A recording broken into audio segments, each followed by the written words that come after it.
پہلی چیز کہ وہ سخی ہو، کنجوس نہ.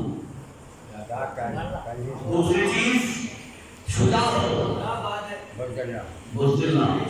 سبحان اللہ. شجاع ہو، بے شک بے شک، کیا بات. بزدل نہ.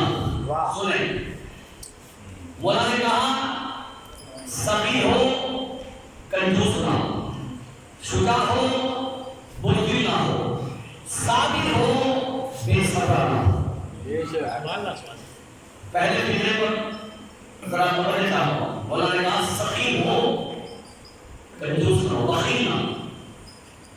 تو کیسے پتا چلے؟ جناب کمین نے کہا مولا آپ اگر ہے تو سب کو پتا چل جائے گا. مولا نے کہا بے شک، اس لیے کہ میں چہرہ دیکھ کر قیامت تک آنے والے شروع کے بارے میں جانتا ہوں. چہرہ دیکھ کر بتا دیتا ہوں وہی کس کی تلوار سے جانتی ہے. بے شک. تاکہ مولا آپ کے بعد ہم کیسے پہچانیں کون سخی ہے، کون بخیل ہے، کون شجاع ہے، کون بزدل ہے، کون صابر ہے، کون بے صبر ہے. مولا نے فرمایا کہ سن، بہت سے لوگ خیرات کرتے ہیں، دیتے ہیں لوگوں کو، لیکن ہر دینے والا سخی نہیں ہوتا. ہر دینے والا سخی نہیں ہوتا. کچھ لوگ ایسے بھی ہیں کہ جو شہرت کی وجہ سے کام کر لیتے ہیں، کچھ ایسے بھی ہیں جو نام و نمود کے لیے کام کرتے ہیں. سخی ہر ایک دینے والا سخی نہیں.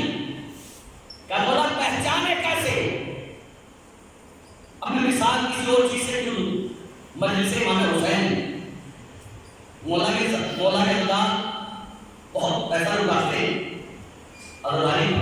ایک سے پڑھ کر کروڑ بانٹتا ہے، ایک سے پڑھ کر پیسہ خرچ کرتا ہے. مولا بہت سے لوگ لٹاتے ہیں، تیرے نام پر بہت سے لوگ دیتے ہیں.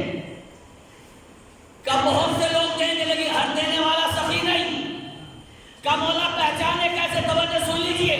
مولا کا جملہ مولا نے فرمایا، پوچھے والے پوچھا، کمائے نے پوچھا مولا پہچانے کیسے کہ سخی ہے یا نہیں؟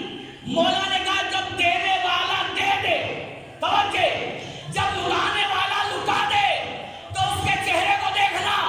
اگر دینے کے بعد چہرے میں خوشی کے آثار ہیں، چاہتا ہوں اگر دینے کے بعد چہرہ کھلا ہوا ہے تو سخی ہے، مرجھایا ہوا ہے تو کنجوس ہے.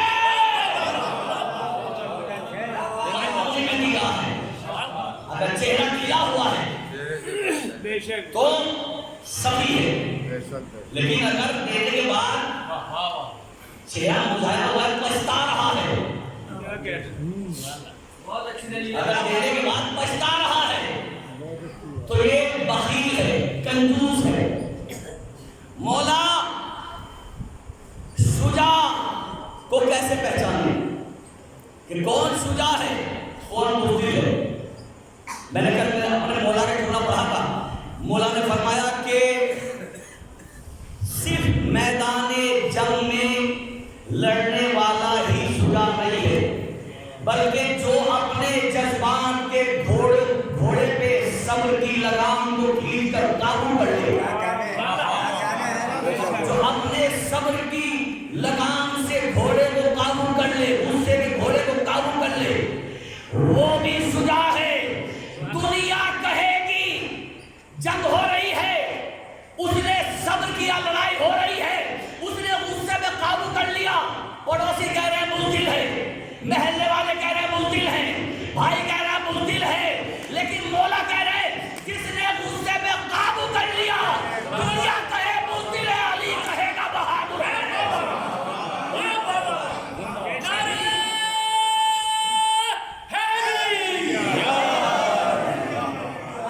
مولا کہیں گے کہ بہادر ہے، اس لیے کہ یہ کام ہر ایک کی بس کا نہیں.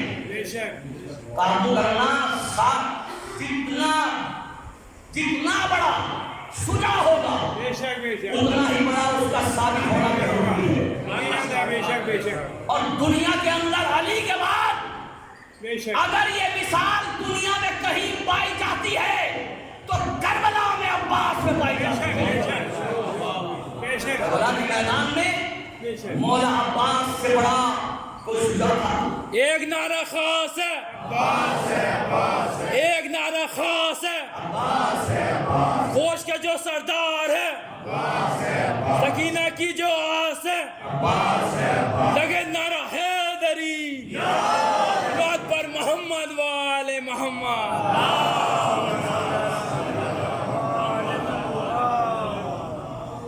تو تین چیزیں یہ ہیں، مولا نے فرمایا کہ ہمارا شیعہ یہ ہے، ہمارا شیعہ یہ ہے، چوتھی شے بہت اہم۔ مولا نے فرمایا تمہیں ہمارا شیعہ وہ ہوگا جو بے نمازی نہ ہوگا، ہمارا شیعہ وہ ہوگا کہ جو بے نمازی نہ ہوگا، نماز پڑھنے والا ہمارا شیعہ۔ آپ مثال دے رہا ہوں، اس سے بڑی میں کوئی مثال نہیں دے سکتا، بچے کے ذہن میں میری بات اتر جائے گی کہ مولا کو نمازی کتنا پسند ہے، کتنی محبت نماز پڑھنے والوں سے۔ 21 رمضان میں مولا گھر سے چلے، مسجد میں پہنچے، گلدستہ اذان پر آئے، اذان دی، اذان دینے کے بعد مولا واپس مسجد کے اندر داخل ہو رہے ہیں، عبادت کے لیے۔ راہ میں عبد الرحمن ابن ملجم الٹا لیٹا ہوا ہے، تلوار کو چھپائے ہوئے۔ مولا نے پاؤں کی ٹھوکر ماری، کہا اٹھ، نماز کا وقت ہو گیا۔ میرے مولا کہہ رہے ہیں مولا کو پتا ہے کہ یہ مجھے قتل کرنے آیا ہے، تلوار کو چھپائے ہوئے ہے، صرف سونے کا بہانہ کر کے لیٹا ہوا ہے، یہ سو نہیں رہا ہے۔ مولا نے اسے اٹھایا، اٹھ، نماز کا وقت ہے، نماز پڑھ۔ یہ کہہ کے مولا نے قیامت تک چاہنے والوں کو پیغام دیا کہ جب علی کو اپنا قاتل بے نمازی پسند نہیں تو چاہنے والا بے نمازی کیا پسند ہوگا؟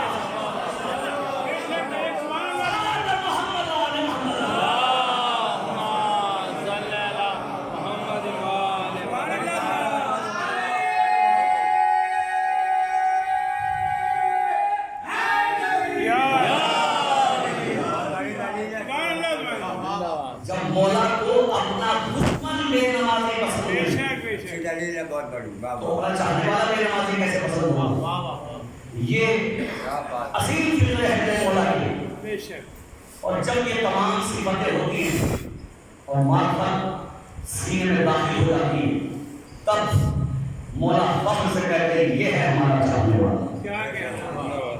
کمال یہ نہیں کہ ہم کہتے کہ ہم شیعہ ہیں، ہمارے کہنے سے کچھ نہیں ہوگا کہ ہم شیعہ ہیں، اس لیے کہ دنیا میں بہت سے ایسے لوگ گزرے ہیں جنہوں نے دعویٰ کیا کہ ہم شیعہ ہیں، ہم شیعہ ہیں، لیکن ہمارا کہنا، ہمارا یہ کہنا کہ ہم شیعہ ہیں یہ کمال نہیں ہے۔ کمال یہ ہے کہ زمانے کا امام کہے یہ میرا شیعہ ہے۔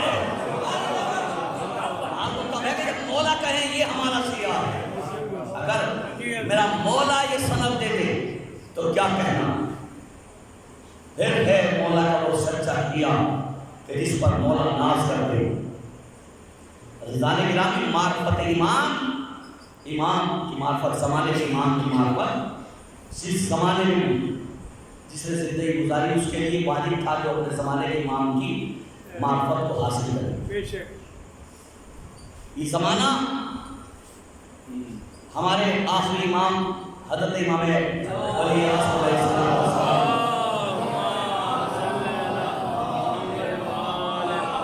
یہ غیبت کبریٰ کا زمانہ ہے۔ دو تین فکر امام کے حوالے سے کرنا چاہتا ہوں۔ یہ غیبت کبریٰ کا زمانہ ہے۔ ایک لفظ ہم استعمال کرتے ہیں کہ مولا پڑھتے ہیں، بہت سی روایتیں ایسی جو پڑھی کر باتیں مطالعہ کرنے والے ہیں، انہوں نے پڑھا بھی ہوگا، سنا بھی ہوگا کہ اصل میں پردے میں امام نہیں ہے، پردہ ہماری آنکھوں میں پڑا ہے، پردہ ہماری آنکھوں میں پڑا ہوا ہے، اور جیسے جیسے معرفت بڑھتی ہے پردہ باریک ہوتا جاتا ہے۔ چونکہ میرا موضوع ہے معرفت امام، جیسے جیسے معرفت بڑھتی ہے مولا کے چاہنے والے کی، ویسے ویسے وہ پردہ مہین ہوتا چلا جاتا ہے، باریک ہوتا جاتا ہے، یہاں تک کہ جب معرفت دور جو پہنچ جاتی ہے تو پردہ غائب ہو جاتا ہے، سامنے اپنے امام کو پاتا ہے۔ بہت سے علماء ہمارے گزرے ہیں کہ جو روایتیں ہیں، واقعات ہیں کہ امام سے ملاقات کی، غیبت صغریٰ امام سے ملاقات کی تو معرفت اتنی بلند تھی ان کی کہ پردے ان کے ہٹ چکے، انہوں نے امام کو دیکھا، ملاقات کی امام سے۔ غیبت صغریٰ میں تو کوئی یہ دعویٰ نہیں کر سکتا، اس لیے حدیث ہے کہ اگر زمانہ غیبت صغریٰ میں کوئی یہ دعویٰ کرے کہ میں نے امام زمانہ کو دیکھا ہے تو وہ جھوٹا ہے، حدیث ہے۔ زمانہ غیبت صغریٰ میں کوئی دعویٰ نہیں کر سکتا، غیبت صغریٰ کی بات کر رہا ہوں۔ اس زمانے میں لوگوں نے امام اس کو جب امام پردے میں چلے گئے تھے لیکن اپنے چند نائبین سے ملاقات کرتے تھے، 4 نواب اربع ہیں ان سے ملاقات کرتے تھے امام، تو اس وقت اور لوگ بھی امام کی زیارت کرتے تھے، تو وہ لوگ زیارت کر پاتے تھے کہ جن کی آنکھوں سے پردے ہٹ گئے تھے، اور امام ان سے آگے گفتگو کرتے تھے، بات کرتے تھے، ان کے مسائل حل کرتے تھے۔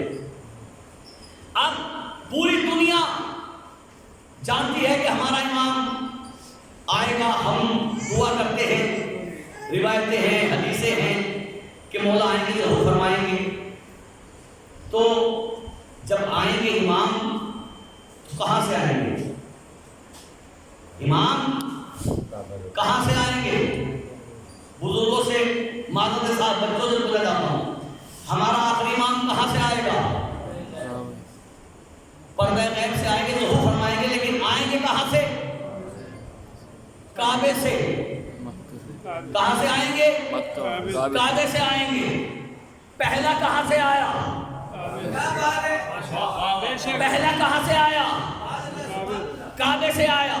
اب اس سے بڑی اس مذہب کی صداقت کی اور کیا دلیل ہو سکتی ہے کہ اللہ نے جہاں سے پہلا دیا وہیں سے آخری دے گا۔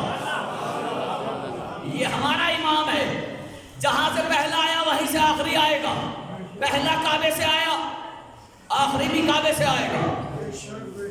زمانہ امام کا قریب ہے، دعائیں ہوتی ہیں۔ ایک تقریر ایران کے بہت بڑے عالم کی براہ راست نشر ہو رہی تھی اور امام زمانہ موضوع تھا، کئی سال بعد پرانی بات ہے کہ ہمارا امام جلد ظہور فرمانے والا ہے، انہوں نے نشانیاں بیان کی کہ امام کی آمد کی یہ نشانیاں ہیں، یہ نشانیاں مکمل ہو چکی ہیں۔ تو اس کے جواب میں آل یہود سعودی حکومت کا سلطان، آل یہود، آل سعود نہیں، اصل میں وہ آل یہود ہے، آل یہود کی نسل سے ایک فرد نے کہا کہ آنے دو ان کے امام کو، ان کے امام زمانہ کو آنے دو، ہم نے جنگ کی تیاری کر لی ہے، ہم ایران سے بھی جنگ کریں گے اور ان کے امام زمانہ سے بھی جنگ کریں گے۔ توجہ چاہتا ہوں، کیا کہا؟ آنے دو، ہم ان کے امام سے بھی جنگ کریں گے، ایران سے بھی جنگ کریں گے۔ جب اس نے یہ کہا سب خاموش، کوئی نہیں بولا، کوئی نہیں بولا، لیکن لبنان سے علی کا بیٹا بولا۔ سب خاموش، لبنان سے علی کا بیٹا حسن نصر اللہ بولا۔ حسن نصر اللہ نے کہا سن، تو لڑے گا میرے امام سے، ایران تو دور ہے، لبنان تو قریب ہے، اب پہلے ہم سے لڑنے بعد میں امام سے لڑنا۔ جو ہم سے مقابلہ نہیں کر سکتا وہ ہمارے امام سے کیا کرے گا؟ بات کو روک کر ایک بات آپ کی خدمت کروں، لوگ یہ سمجھتے ہیں کہ ہم جو امام سے عقیدت رکھتے ہیں اس میں کوئی دم نہیں، ہم جو مدد کے لیے بلاتے ہیں امام آتے ہیں، یہ ہم ایسے ہی کہتے ہیں امام مدد کے لیے نہیں آتے۔ چند لوگ بس میں سفر کر رہے تھے، اس میں ایک امام کا چاہنے والا، مولا کا چاہنے والا، پہلے راستہ دشوار گزار تھا.